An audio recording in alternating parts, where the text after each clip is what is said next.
আসসালামু আলাইকুম এভরিওয়ান। তো রোজার জন্য অপেক্ষা করতে করতে অবশেষে রোজা আসলো এবং একটা রোজা চলেও গেল। তো আজ প্রথম রোজায় আমি বানিয়েছিলাম ডিম কাবাব। খুব সহজ একটা রেসিপি, বানানো যায় খুব কম সময়ে। আমি এখানে একটা ডিম, একটা আলু সেদ্ধ করে নিয়েছি আর একটা পেঁয়াজ কুচিয়ে নিয়েছি। ডিম আর আলুটাকে হ্যান্ড গ্রেডারে গ্রেট করে নিয়ে পছন্দ মতো মশলা অ্যাড করে নেব।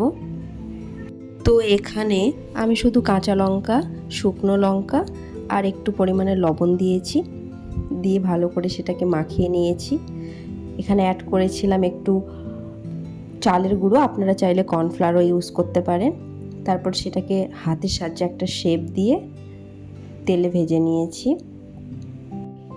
এপিট ওপিট লালচে করে ভেজে নিয়েই তুলে নিলেই হয়ে গেল গরম গরম ডিম কাবাব। তো আজকের ভিডিও এই পর্যন্তই। পরে কিছু বানালে আপনাদের সাথে অবশ্যই শেয়ার করব। সকলের রোজা খুব ভালো কাটুক।